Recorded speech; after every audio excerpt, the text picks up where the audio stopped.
주님께 나의 찬양을 올려드립니다. 나랑의 왕 나를 기르시는 목자여 내 모든 삶 주가 다스리시니 주님 뜻을 따르길 원하네.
오직 하나님의 공의와 또 주님의 그 진리를 우리가 찬양으로 우리 입술로 노래하며 선포하도록 하겠습니다.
하나님의 사랑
임하였으니 주의 주권과 주의 통치와 주의 나라 힘과 권세 임하네. 예수 하나님의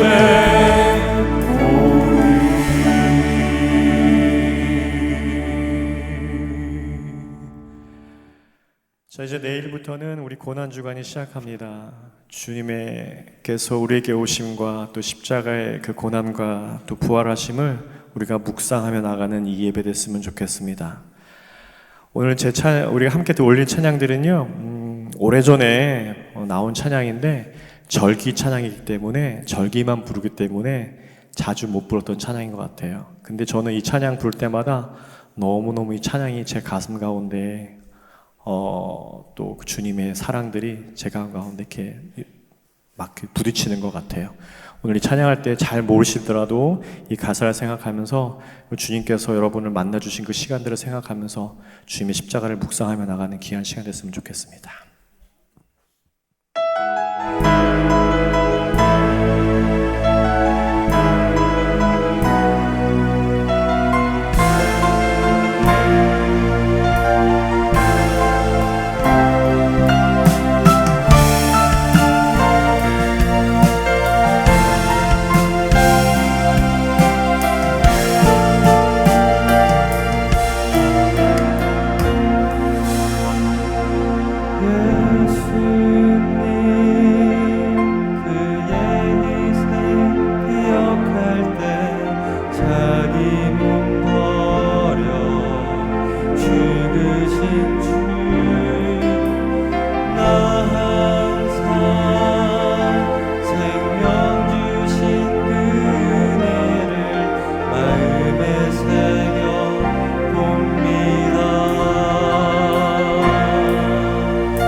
주께 감사하며 내 생명 지키시네.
처음 볼 때에 나의 맘의 큰 것도 사라져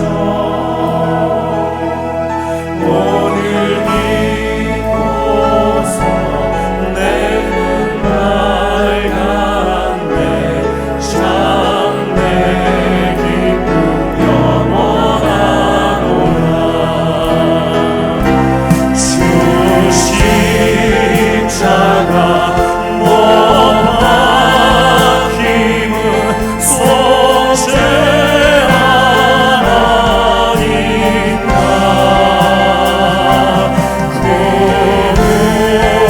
공유란과 그리네 말할 수 없느로라도 그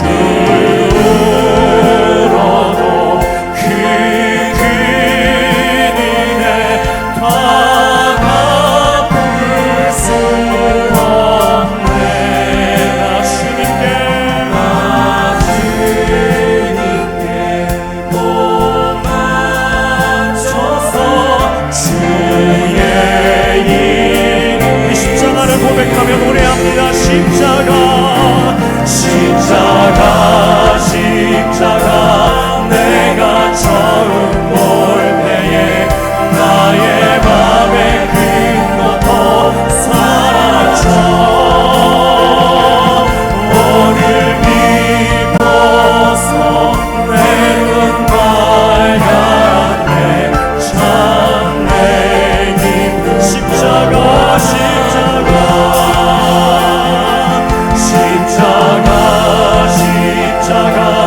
내가 처음 볼 때에 나의 맘의 큰 것도 사라져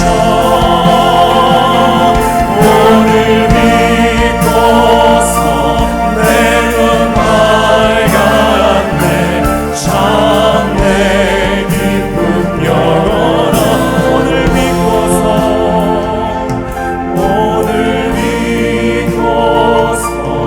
내 눈 밝았네 참 내 기쁨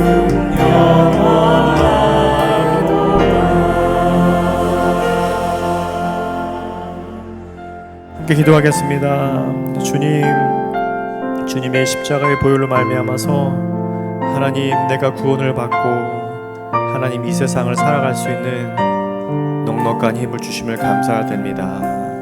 하나님 내가 주님의 십자가를 바랄 때마다 그 은혜를 생각하여 주시고 하나님 나의 슬픔을 나의 어려움을 기쁨을 바꿔주시는 그 하나님의 은혜를 오늘도 생각하며 예배하기 원하오니 하나님 우리 마음을 받아주시고 내가 이 시간에 십자가를 깊이 묵상하고 주님의 은혜를 깊이 묵상하는 시간 되게 해주시어서 고백하며 나가면 좋겠습니다. 하나님 나에게만 온 구원이 아니라 아직도 나의 사랑하는 가족에게 또 나의 사랑하는 이웃에게 그 십자가의 구원의 능력들이 그 기쁨의 구원의 능력이 오늘도 임하게 해주시고 오늘도 아버지 하나님 전쟁이 있는 그 땅에 기근이 있는 그 땅에 또 아버지 하나님 숨어서 움츠려서 예배드릴 수밖에 없는 그 환경에 있는 그 땅에 하나님 오늘도 임하여 주셔서 그 구원의 기쁨이 하나님 넘치게 인도해 주실 간절히 원합니다. 오늘도 공산권에 힌두권에 또 무슬림권에 오늘도 아버지 하나님 예수를 믿을 수 없는 환경 가운데 무릎 꿇며 하늘을 향하여 두 팔을 돌리는 그 하나님의 숨어있는 하나님의 예배자들에게 오늘도 아버지 하나님 주의 은혜가 넘치도록 임하여 주셔서 우리가 함께 기도하도록 하겠습니다. 함께 기도하겠습니다. 하나님 오늘도 십자가의 은혜가 넘치게 주길 원합니다. 아버지 하나님 이 시간에도 하나님 예배하는 우리 모든 사람들에게 또 예배하는 모든 아버지 하나님 공동체에 주님의 십자가의 은혜가 넘칠 수 있도록 아버지도 축원합니다. 하나님 내가 십자가를 묵상합니다. 하나님 내가 십자가를 아버지 하나님 내 눈으로 또 아버지 하나님 바라보기 원합니다. 나의 영으로 나의 아버지 하나님 나의 마음으로 주님의 십자가를 내 가슴에 품기 원합니다. 아버지 시간도 아버지 우리가 함께 인도하여 주시옵소서. 성령의 은혜가 십자가의 은혜가 그 기쁨 기쁨의 능력의 은혜가 오늘도 나의 가운데 넘치고 넘치도록 있는 줄 간절히 원합니다. 오늘 아버지 오늘도 아버지 하나님 그 은혜가 아버지 하나님 나의 가운데 믿기지 않게 해주시고 나의 사랑하는 이웃에게 또 아버지 나의 사랑하는 가족들에게 임하여 주시길 간절히 원합니다. 오늘도 예배드릴 수 없는 환경 가운데 아버지 하나님 공포 가운데 움츠림 가운데 전쟁 가운데 있을지라도 아버지 두 팔을 허약하며 예배를 하는 아버지 하나님의 사람들에게 하나님의 예배자들에게 오늘도 임하여 주셔서 아버지의 주의 장막을 덮어주시고 안전한 주의 성호와 안전한 주의 장막으로 그들을 임하여 주시고 복사주시고 주의 팔로 감싸주시고 주의 날개 가운데 거하게 인도해 주시길 간절히 원합니다. 아버지 오늘도 아버지 하나님 그렇게 아버지 하나님 공산권에 힌두권에 무슬림권에 아버지 하나님 전쟁 있는 자의 그 길의 때에 하나님 은혜가 넘쳐 주시옵소서. 구원의 능력들이 넘치시고 강같이 십자가의 보혈 능력들이 오늘도 임하여 주셔서 아버지 하나님 그 갈라진 그 땅들에게 아버지 하나님 분열인 그 땅에 십자가의 대로 다시 한번 하나님께 인도해 주시고 주의 은혜가 주의 사랑이 넘치고 넘치도록 임하여 주시옵소서. 주님 감사합니다. 오늘도 기대합니다. 오늘도 주님의 은혜를 기대합니다. 그 보혈의 능력이 내 가슴 가운데 쏟아 부어지기를 소망합니다. 감사드리고 예수님의 이름 높여 기도드렸습니다. 아멘. 천지 만물을 창조 주관하시는 하나님 아버지, 주님의 뜻으로 세우신 이 성전에서 거룩한 주일에 함께 모여 예배드리게 하심 감사드립니다. 사순절 기간 동안 세상의 눈을 감고 내 안에 계신 주님을 바라보며 묵상하기 위하여 시작한 눈굶기가 진행 중에 있습니다. 저희가 세상의 즐거움을 단 일주일만이라도 금하여 내 안에 계신 주님께 집중할 수 있는 거룩함을 회복하게 하여 주시옵소서. 또한 고난주간 동안 진행되는 특별 저녁 기도에 많은 성도님들이 참여하여 하게 해주셔서 우리 모두가 예수님의 십자가의 고난을 묵상하며 그 사랑과 은혜를 체험하는 한 주간 되게 하여 주시옵소서. 하나님, 지난 한 주간 저희가 세상을 살면서 주님의 사랑을 외면하고 멀리하며 입으로, 마음으로, 행실로 지은 죄의 허다함을 알고 회개하오니 거룩한 주님의 보혈로 씻어주시고 온전케 하여 주시옵소서. 주님, 성도님들을 위해 기도드립니다. 주님 안에서 서로를 이해하고 사랑하는 마음이 넘치게 하셔서 시기와 질투로 인한 균열 없이 주님의 가르침을 온전히 따르게 삶을 살게 하여 주시옵소서. 하나님, 육신의 아픔과 고통 가운데 있는 성도님들을 위해 기도합니다.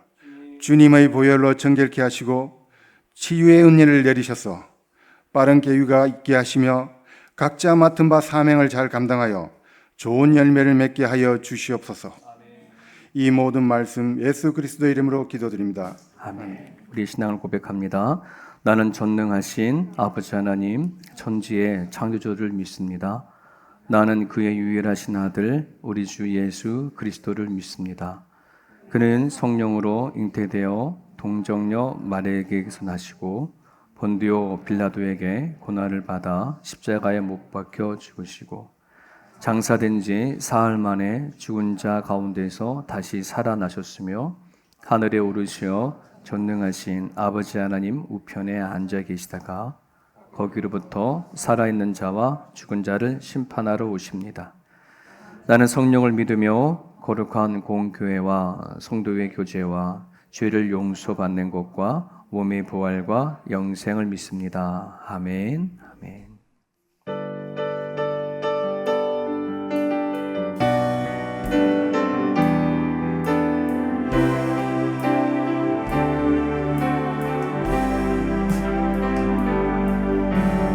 당신은 영광의 왕,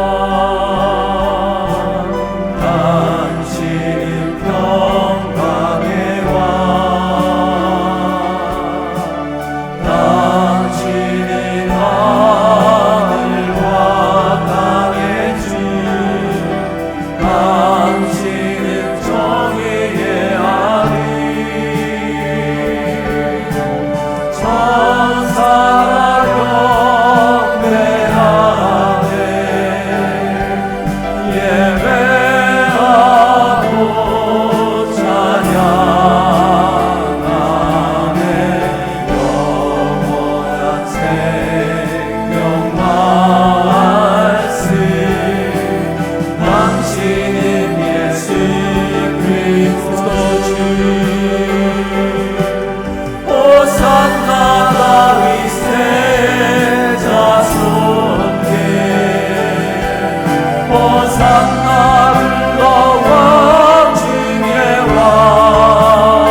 우리 말씀 같이 봅니다. 요한복음 19장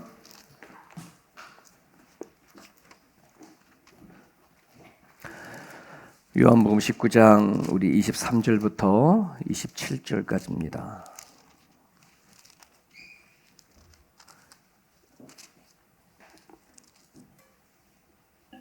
요한복음 19장 23절에서 27절까지 우리 같이 읽겠습니다. 군인들이 예수를 십자가에 못 박고 그의 옷을 취하여 네 깃에 나눠 각각 한 깃씩 얻고 속옷도 취하니 이 속옷은 호지 아니하고 위로부터 통으로 짠 것이라. 군인들이 서로 말하되 이것을 찢고 말고 누가 얻나 제비 뽑자 하니 이는 성경에 그들이 내 옷을 나누고 내 옷을 제비 뽑나이다 한 것을 응하게 하려 함이로라. 군인들은 이런 일을 하고 예수의 십자가 곁에는 그 어머니와 이모와 글로바의 아내 마리아와 막달라 마리아가 섰는지라. 예수께서 자기의 어머니와 사랑하시는 제자가 곁에 서 있는 것을 보시고 자기 어머니께 말씀하시되 여자여 보소서 아들이이다 하시고 또 그 제자에게 이르시되 보라 내 어머니라 하신대 그때부터 그 제자가 자기 집에 모시니라. 아멘. 지난주에 말씀드렸던 것처럼 오늘은 여쭤보니까 필리핀에서 사역을 섬기고 계신데요. 김명식 선교사님 오늘 말씀을 전해 주실 텐데 GP 선교사라고 글로벌 파트너스라고 이 세계에 흩어져 있는 여러 선교사님들이 있거든요. GP에 소속되어 주신 선교사님들이 지난주 수요일 날에 가족을 포함해서 26명의 선교사님 들어오셨어요. 그래서 오늘 11교회에 흩어져서 말씀을 전하시는데 저희 교회는 필리핀에 섬기고 있는 김명식 선교사님이 오늘 말씀을 전해 주십니다. 오는 길에 나눠봤더니 제 친구 목사님, 선교사님이 필리핀에 계셔요. 김상태 선교사님이라고. 전도사 시절부터 같이 알았는데 너무 잘 알고 계시더라고요. 그래서 한 분을 통해서 또 아니까는 또 가까워 느껴지더라고요. 오늘 말씀 전하실 때에 여러분 마음으로 받으시길 바랍니다.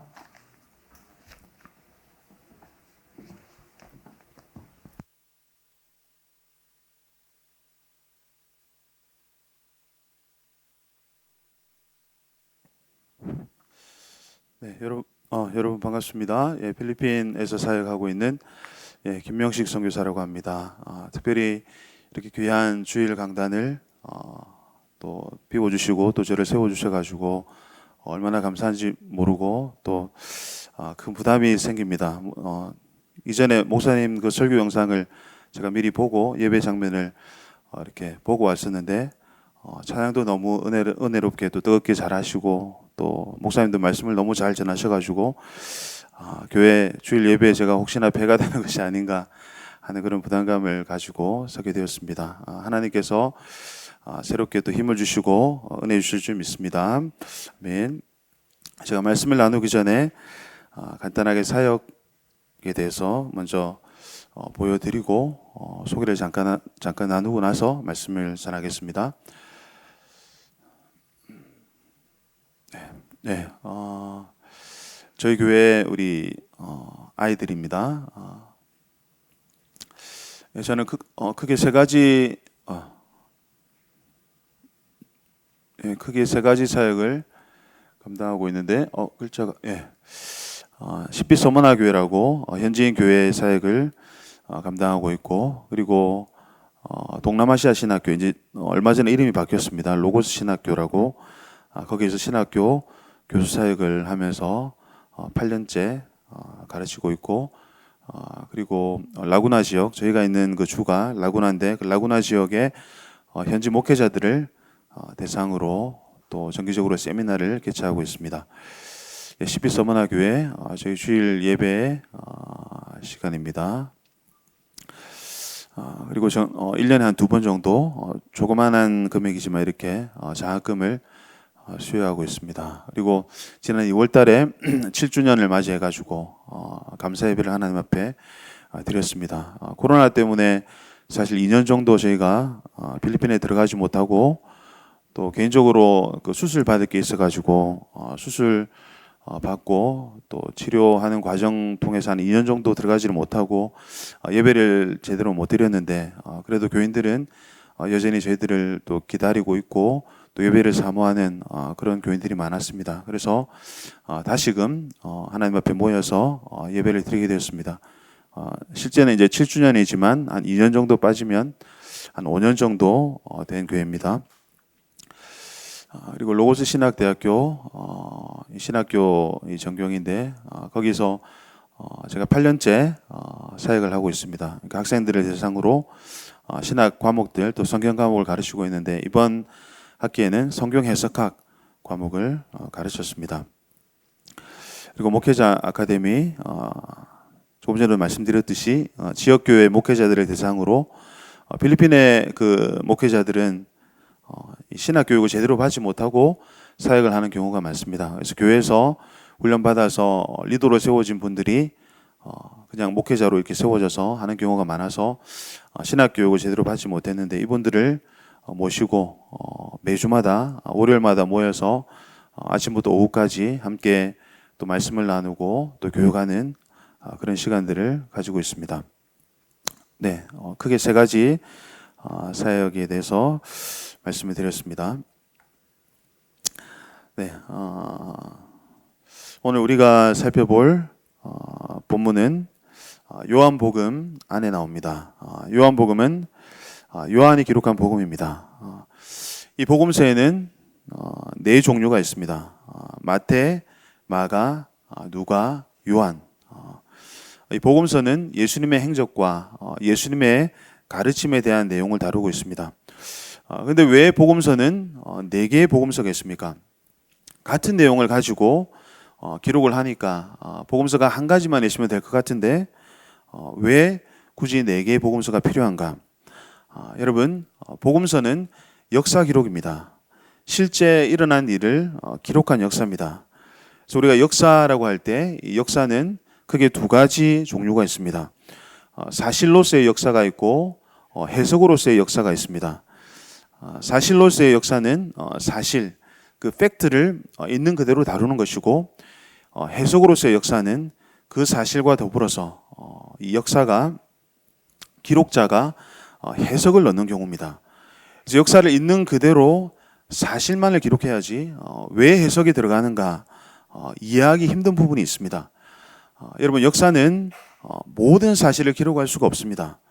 아침부터 저녁까지 1년 365일 일어난 모든 일들을 다 기록할 수 없습니다.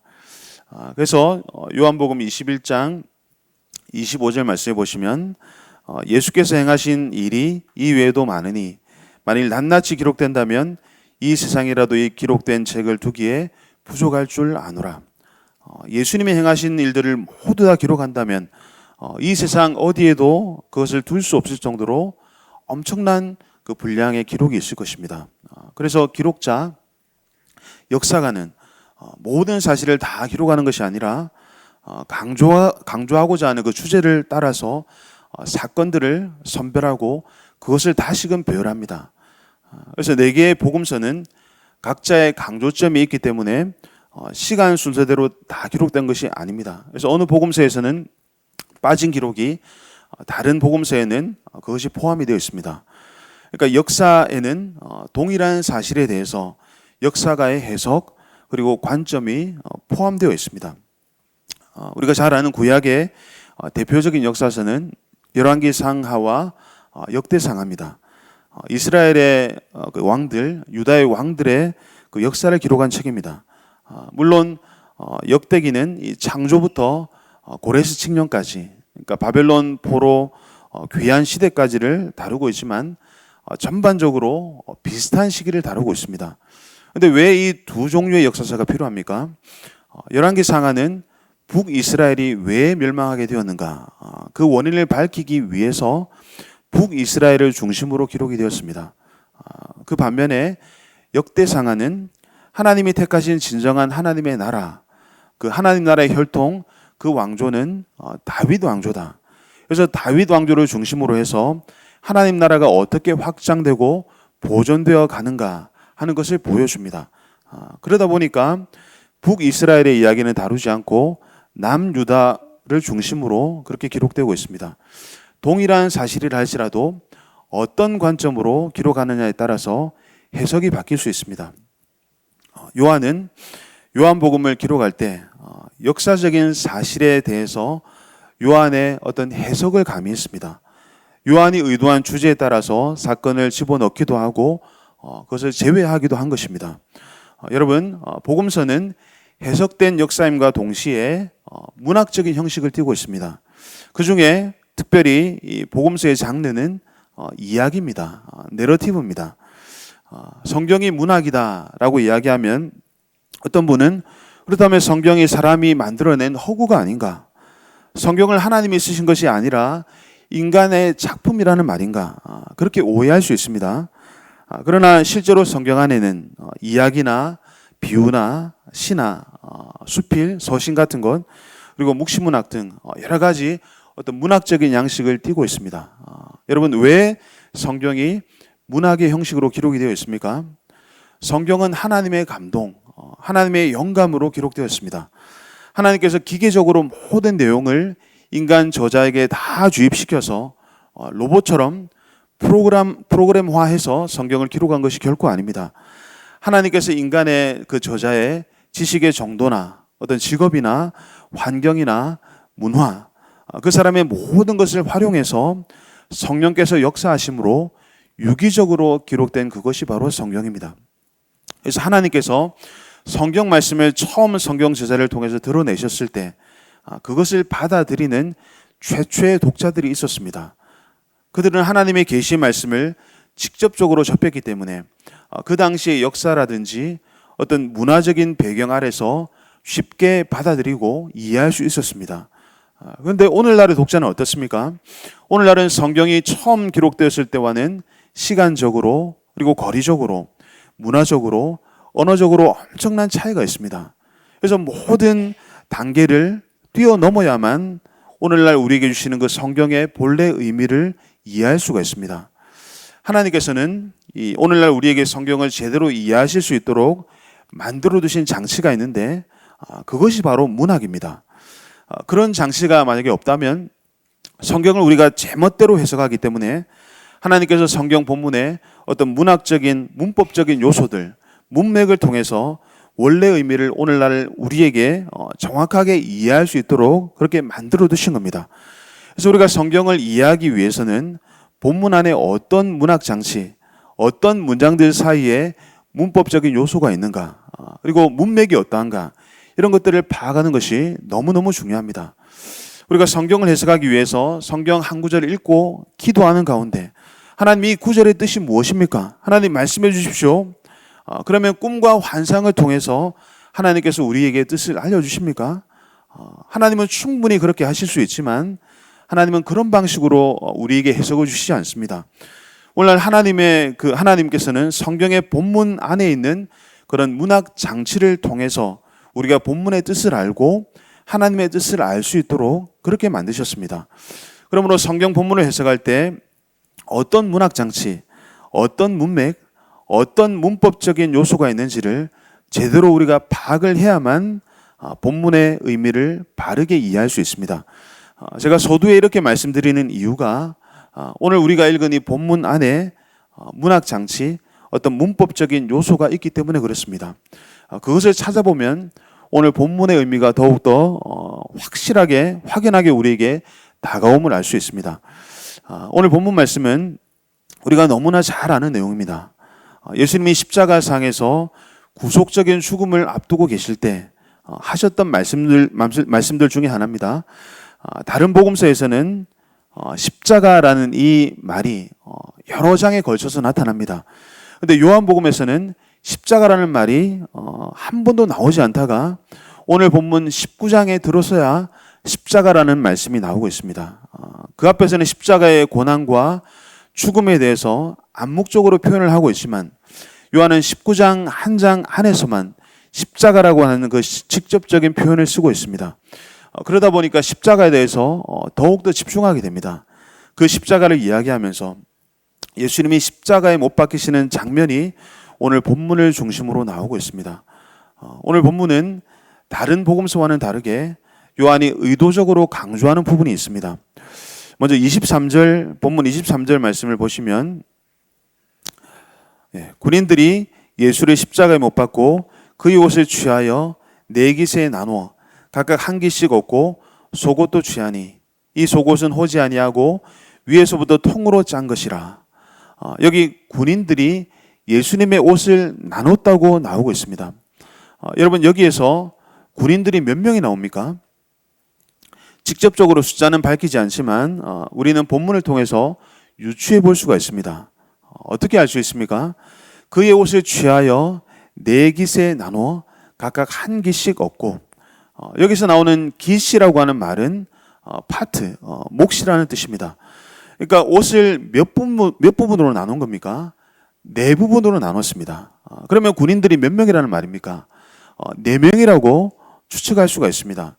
근데 네 명이면 네 명이고 세 명이면 세 명이지, 그게 뭐가 중요하냐, 그렇게 반문하실 수 있습니다. 오늘 본문의 병행 본문인 마태복음 27장과 마가복음 15장 그리고 누가복음 23장에 보시면 군인들이 예수님의 옷을 나눴다는 이야기만 나옵니다. 군인들의 숫자에 대해서는 이야기하지 않습니다. 그런데 요한만은 유독 군인들이 이 옷을 네 깃으로 나눠서 네 명이었다고 그렇게 밝히고 있습니다. 왜 그렇습니까? 우리가 그 뒷구절을 보면 이해할 수 있습니다. 24절 하반절부터 25절 본문 말씀을 보시면 군인들이 이런 일을 하고 예수의 십자가 곁에 그 어머니와 이모와 글로바의 아내 마리아와 막달라 마리아가 섰는지라. 우리 한글 성경에는 25절 예수의 십자가 곁에는 이 부분에 대해서 아무런 단어가 없습니다. 근데 헬라어 원문에 보시면 대라고 하는 단어가 나옵니다. 이 대라고 하는 말이 무슨 뜻인가 하면 한편, 그러나, on the other hand, 그런 뜻입니다. 앞부분에 군인들이 먼저 나오고 한편, 그러나 하면서 이제 뒤에 이어서 여인들이 나옵니다. 여기에서 나오는 그 여인들이 몇 명입니까? 보시면 그 어머니, 이모, 글로바의 아내 마리아, 막달라 마리아, 몇 명입니까? 네 명의 여인이 나옵니다. 병행 본문인 마태복음에서는 막달라 마리아, 야고보와 요셉의 어머니 마리아, 세베대의 아들들의 어머니, 이렇게 세 사람이 나옵니다.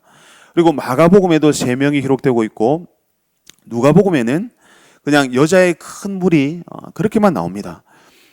유독 이 요한복음에만 예수님의 십자가 곁에 네 명의 여인이 있었다고 기록하고 있습니다. 무슨 뜻입니까? 네 명의 군인이 나오고 한편, 그러나 이어서 네 명의 여인이 나옵니다. 이것이 요한이 어떤 문법적인 장치로 대조라고 하는 방법을 사용하고 있음을 보여주고 있습니다.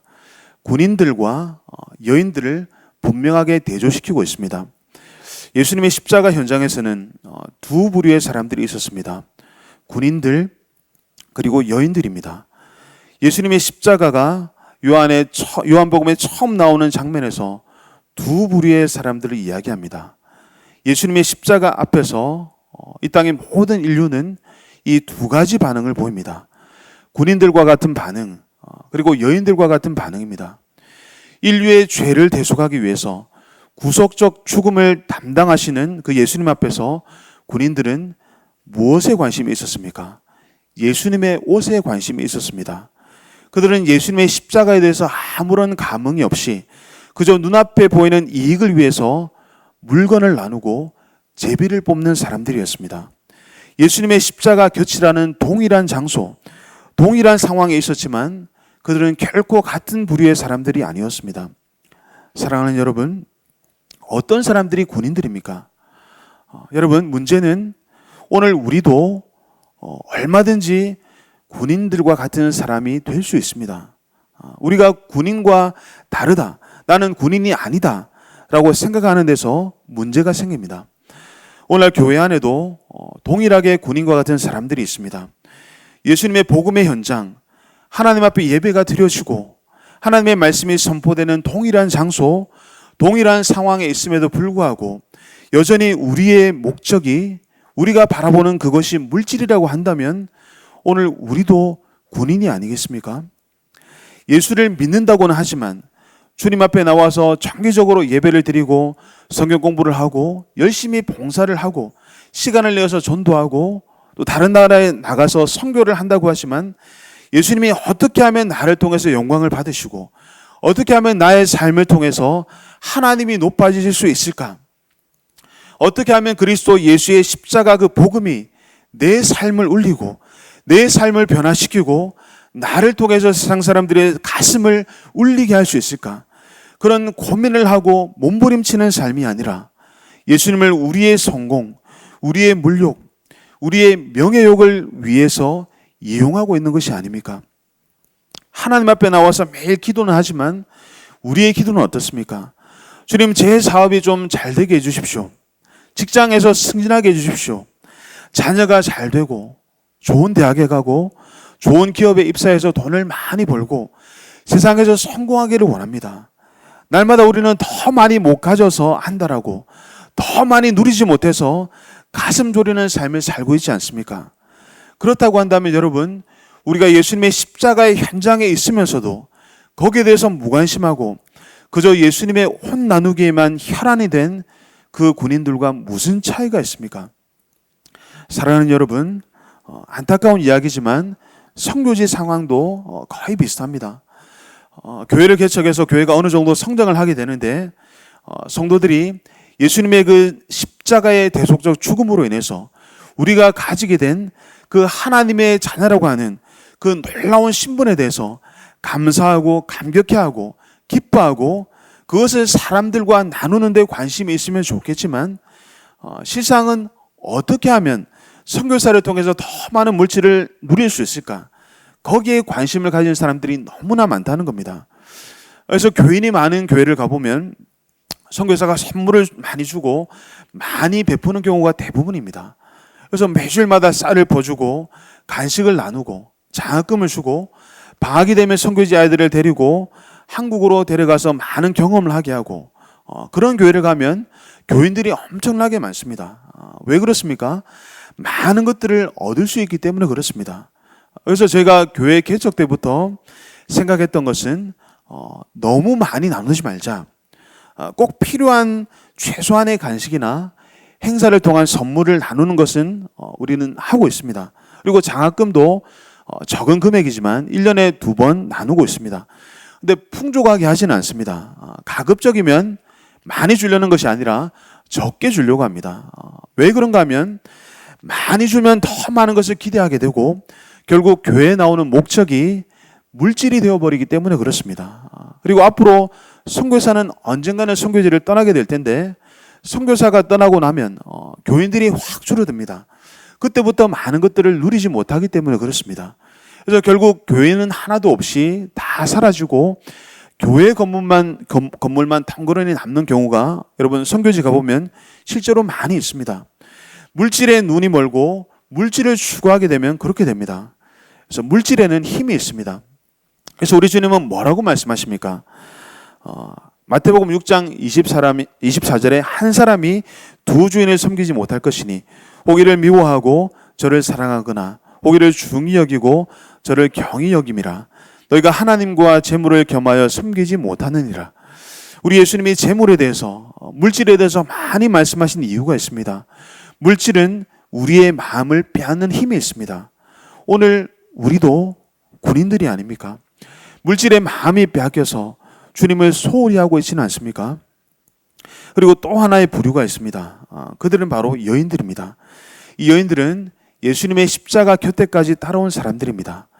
그들이 할 수 있었던 것은 아무것도 없습니다. 그저 예수님이 십자가에 못 박히시기까지 흐느껴 울면서 예수님을 따라온 것 뿐이었습니다. 아마도 예수님께서 십자가를 지시고 고난당하시고 죽으시면 영광스러운 부활을 경험하게 되실 것이라는 사실을 아마도 이 여인들은 몰랐을 것입니다. 그럼에도 불구하고 그저 예수님께서 자신들을 사랑하시고 자신들에게 베풀어 주신 그 은혜를 기억하면서 기꺼이 주님의 뒤를 따랐을 것입니다. 예수님의 십자가 곁에서 군인들이 외치는 그 고함 소리, 예수님을 조롱하는 그 수많은 군중들의 소리 속에서 조용히 흐느끼면서 슬픔 가운데 묵묵하게 예수님을 바라보았을 것입니다. 이 여인들이 무슨 힘이 있겠습니까? 무슨 능력이 있어서 예수님의 구속 사역에 보탬이 되겠습니까? 이들이 할 수 있는 것이 무엇입니까? 그저 십자가를 지신 예수님 곁에 서 있는 것 뿐이었습니다.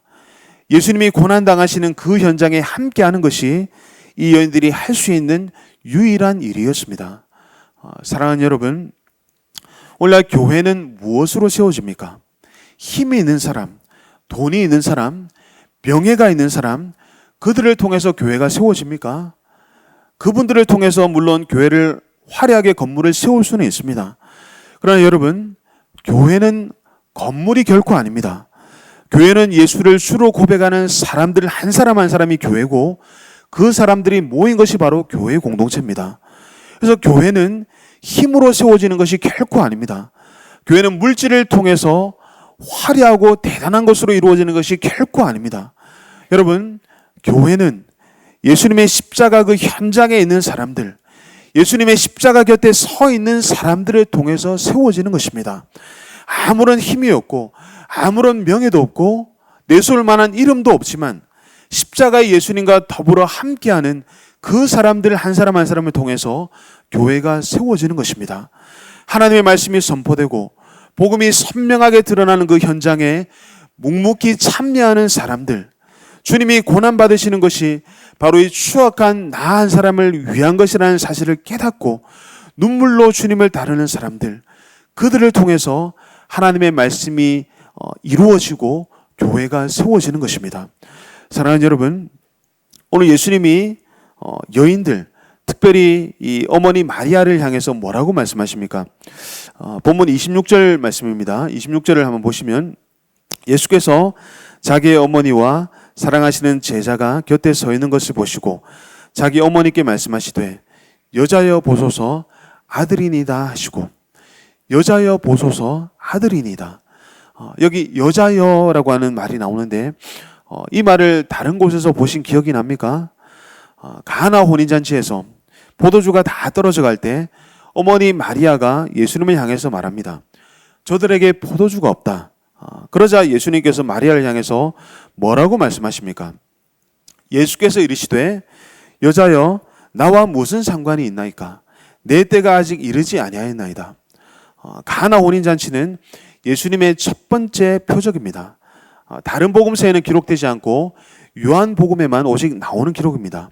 거기에 여자여라는 말이 나옵니다. 그러니까 여자여라고 하는 말은 예수님의 그 사역, 공생의 사역의 처음과 예수님의 그 공생의 사역의 완성 지점에서 한 번씩 나오는 말입니다.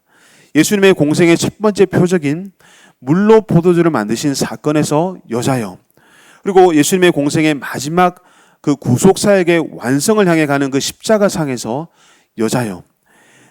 예수님의 사역은 여자여라고 하는 말로 시작해서 여자여라는 말로 마무리가 되고 있습니다. 여자여라는 말이 앞과 뒤를 둘러싸고 있는, 우리가 책을 세워놓기 위해서 양쪽에 받치는 그 북엔드가 있지 않습니까? 그런 구조입니다. 이것이 무슨 의미가 있습니까? 이 여자여라고 하는 말은 헬라어로 보면 귀나이라고 하는 말인데, 이 말이 어디 나오는가 하면 창세기 3장 15절 말씀에 나옵니다. 내가 너로 여자와 원수가 되게 하고 내 후손도 여자의 후손과 원수가 되게 하리니 여자의 후손은 내 머리를 상하게 할 것이요 너는 그의 발꿈치를 상하게 할 것이니라 하시고, 여기에 여자라고 하는 단어가 나옵니다. 구약 성경은 히브리어로 쓰여져 있지만 헬라어 번역본인 70인경에 보시면 이 단어를 귀네라고 기록하고 있습니다. 귀네라고 하는 말과 귀나이라고 하는 말은 품사만 다를 뿐이지 똑같은 단어입니다. 창세기 3장 15절에서 여자의 후손은 내 머리를 상하게 할 것이요 너는 그의 발꿈치를 상하게 할 것이니라. 하나님께서 뱀에게 하신 말씀인데 여기에 처음 복음이 나온다고 해서 원시 복음이라고 부릅니다. 여자의 후손, 즉 예수 그리스도께서 사탄의 권세를 깨뜨리시고 왕으로서 다스리시게 될 것을 예언하는 구절입니다. 이 구절이 성취되는 사건, 이 구속사가 완성이 되는 사건, 이 말씀이 그대로 이루어지는 사건이 바로 십자가 사건입니다. 여자의 후손이신 예수 그리스도께서 사탄의 세력을 깨뜨리시는 사건, 결국 이 말씀이 예수님의 십자가상에서 성취가 되고 있습니다. 예수님의 어머니 마리아 그리고 다른 여인들은 예수님의 구속 사역을 위해서 무언가 보탬이 될 만한 일은 한 것은 아무것도 없습니다. 그저 그들은 예수님을 따랐고 예수님과 함께했고 예수님의 십자가 곁에 서 있었을 뿐입니다. 그들은 눈물을 흘렸고 예수님의 고난에 깊이 동참했던 사람들이었습니다. 결국 그들은 하나님의 말씀이 성취되는 그 현장을 지켰던 사람들이었습니다. 구약 창세기에서 아담이 죄를 범해서 하나님을 떠나게 되었을 때 하나님께서 그 오랜 세월 동안 하나님의 백성을 찾으시고 그들을 하나님의 자녀로 삼으시기 위해서 이루어 오신 그 구속 사역의 완성 지점에서 이 여인들은 하나님의 말씀이 성취되는 그 현장에 함께할 수 있었던 것입니다. 여러분, 하나님의 말씀은 누구를 통해서 성취됩니까? 대단한 업적을 이루고 위대한 일을 하는 사람을 통해서 성취가 됩니까? 물론 그들을 통해서도 하나님은 일하십니다. 그러나 여러분, 하나님은 십자가 곁에 서서 주님과 함께하기를 다짐하고 주님과 더불어 고난을 받으며 그리스도 예수의 십자가를 바라보는 사람들을 통해서 하나님의 말씀을 이루십니다. 교회를 다니고 열심히 봉사하는 것으로 우리의 할 일을 다했다고 생각하지 마시기 바랍니다. 내가 헌금을 이렇게 많이 하고 단기 선교를 수십 번 다녀오고 교회를 위해서 이만큼 헌신했다는 그것을 가지고 우리 스스로를 증명하려고 하지 마시기 바랍니다. 교회는 예수님의 십자가 곁에서 보이지 않게 눈물로 묵묵히 주님과 더불어 걸어가는 사람들을 통해서 세워져 갑니다. 삶이 너무나 고달프고 하루하루 살아가기가 너무나 버거워서 도무지 아무것도 할 수 없는 상황이 있지만 그럼에도 불구하고 삶의 현장 가운데 주님의 십자가를 바라보고 주님의 십자가 사랑을 기억하며 주님과 더불어 걸어가겠다고 결단하는 그 사람을 통해서 하나님의 말씀이 성취가 되는 것입니다. 사랑하는 여러분, 오늘도 주님의 십자가 곁에는 두 가지 반응을 보이는 사람들이 있습니다. 군인들과 같은 사람들, 그리고 여인들과 같은 사람들입니다. 십자가에 대해서 전혀 무관심하고 눈앞에 보이는 이익을 쫓아다니는 사람들, 십자가 현장에 함께 있었지만 십자가와는 전혀 무관한 삶을 살며 십자가에 예수님이 허락하시는 그 물질에만 관심을 보이는 사람들, 그들이 바로 군인들이었습니다. 사랑하는 여러분, 오늘 우리는 어떤 부류의 사람들입니까? 예수님을 이용해서 내 배만 불리려고 하지 않습니까? 예수님에 대해서는, 십자가의 복음에 대해서는 아무런 관심이 없이 예수님이 허락하시는 그 축복만을 요구하고 있지 않습니까? 사랑하는 여러분, 오늘 우리는 어떻게 이 자리에 나와서 하나님 앞에 예배드리게 되었습니까? 하나님의 은혜가 아니라면 오늘 우리는 이 자리에 존재할 수가 없습니다. 내가 잘나고 내가 똑똑하고 내가 뛰어나서 이 예배 자리에 나온 것이 결코 아닙니다. 이 모든 것이 전적인 하나님의 은혜입니다. 하나님의 은혜가 아니라면, 하나님의 사랑이 아니라면 우리는 한 걸음도 내디딜 수 없는 그런 연약한 존재입니다. 여러분, 저희가 교회를 처음 개척했을 때 교회가 없는 마을에 들어가서 처음 전도하고 이제 처음 예배를 드리기 위해서 사람들을 이렇게 초청하는 그런 시간들을 가졌습니다. 그래서 미리 의자도 빌리고 건물이 없었기 때문에 텐트도 빌리고 해서 다 준비가 되었습니다. 이제 주일만을 기다리고 있는데 주일 아침이 되니까 아침부터 비가 막 쏟아지기 시작하는 겁니다. 어떻게 하지? 비가 오는데 이렇게 야외에서 예배를 드려야 되는데 비가 오면 어떻게 하지? 그래도 텐트가 있고 의자가 있으니까 그것을 다 준비해 놓는다고 했으니까 일단 가보자. 그래서 예배 현장으로 가니까 텐트도 하나 없고 의자도 하나도 없는 겁니다. 어떻게 되는지 알아보니까 그날따라 이 초상이 나가지고 장례식에 쓴다고 그것을 다 가져간 겁니다. 그래서 이 예배를 드려야 되는데 어떻게 해야 되나. 그런데 마침 허름한 건물이 하나 있어가지고 쓰지 않는 거기를 사용해라. 그러면서 각각 사람들이 자기 집에 있는 의자를 다 들고 와가지고 그렇게 함께 처음 개척 예배를 드렸던 그런 기억이 납니다. 여러분, 제가 잘나서 결코 사역하는 것이 아닙니다. 사역을 하면 할수록 하나님의 은혜가 아니면 안 된다는 사실을 절실히 깨닫고 있습니다. 우리 모두는 하나님의 은혜로 존재하는 한 사람 한 사람들입니다. 그렇다면 여러분, 우리는 어떻게 살아야 되겠습니까? 하나님의 그 한없는 은혜와 사랑을 받은 존재가 우리라면 우리는 결코 허투루 살아갈 수 없습니다. 하나님은 우리를 구원하시기 위해서 창세 전부터 우리를 택하시고 우리를 하나님의 자녀로 삼으시기 위해서 아들 예수 그리스도를 이 땅에 보내셔서 우리 죄를 대신해서 십자가에 못 박혀 죽으심으로 우리의 모든 죄값을 담당하셨습니다. 우리가 무엇이기에 하나님께서 그 귀한 생명을 우리를 위해서 주셨습니까? 우리는 무엇으로도 그것을 설명할 수가 없습니다. 여러분, 그래서 그것을 뭐라고 합니까? 그것을 은혜라고 부릅니다. 하나님의 은혜. 받을 자격이 없음에도 불구하고 일방적으로 베풀어 주시는 그 하나님의 사랑, 그것이 바로 은혜입니다. 사랑하는 성도 여러분, 특별히 이번 주간은 고난주간입니다. 고난주간을 맞이하면서 우리는 어떤 마음으로 이 한 주간을 살아가야 되겠습니까? 예수님의 십자가 곁에 서시기 바랍니다. 예수님이 고난당하시는 그 현장에 여러분도 서 계시기를 바랍니다. 여인들처럼 아무것도 할 수 있는 일이 없었지만 그저 그 주님의 은혜와 사랑에 감격해서 눈물로서 주님을 따르는 삶을 살았고 그 가운데 놀라운 그 구속의 완성, 하나님의 그 약속의 말씀이 성취되는 그것을 경험하였던 그것처럼 오늘 우리도 주님의 십자가를 기억하고 주님의 십자가 곁에 서시기를 바랍니다. 사랑하는 여러분, 여러분의 삶이 너무나 힘이 듭니까? 건강도 잃어버리고 하는 일도 잘 되지 않고 마음은 너무나 우울하고 걱정 근심은 넘쳐나서 어찌할 바를 모르고 있지 않습니까?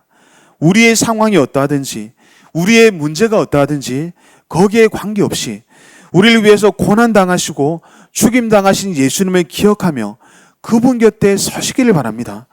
예수님의 십자가 곁에 서 있으면 우리의 암울한 상황과 크나큰 문제에 관계없이 놀랍도록 풍성하신 하나님의 은혜를 부어주실 것입니다. 우리의 상황보다 우리의 문제보다 더 크신 그 주님을 기억하시길 바랍니다. 그 가운데서 묵묵히 주님의 고난에 동참하며 주님 곁에 서서 살아가시면 우리의 삶을 통해서 하나님의 그 놀라운 약속의 말씀이 성취될 줄 믿습니다. 오늘 이 시간 우리 힘으로는 아무것도 할 수 없고 우리의 상황이 너무나 막막하지만 그 가운데서도 주님의 십자가 곁에 사는 삶을 살아감으로 인해서 우리의 삶 속에 하나님의 그 놀라운 약속의 말씀이 성취되는 그 놀라운 축복이 오늘 저와 여러분 가운데 충만하게 넘쳐나시기를 예수님의 이름으로 간절히 소원합니다. 아멘. 기도하겠습니다. 사랑과 은혜가 풍성하신 하나님 아버지, 주님의 은혜와 사랑을 감사합니다. 오늘 우리의 모습이 군인들과 같은 그러한 존재였음을 다시금 말씀 앞에서 고백합니다. 우리가 주님을 섬긴다고 하면서도 주님을 섬기기보다 오히려 물질이 우리의 우상이었음을 고백합니다. 주님, 우리의 죄악을 용서하여 주시옵소서. 우리의 상황에 관계없이 묵묵히 주님의 고난에 동참하며 우리가 아무것도 할 수 없지만 우리의 삶의 현장 가운데 주님의 십자가 곁에 서는 삶을 살아갈 수 있도록 도와주시옵소서. 주님의 십자가 곁에 섬으로 인해 하나님의 놀라운 그 약속의 말씀이 우리의 삶을 통해 성취되는 놀라운 역사를 주님 경험하게 하여 주시옵소서. 감사와 찬양을 드리며 살아계신 예수님의 이름으로 기도하옵나이다. 아멘.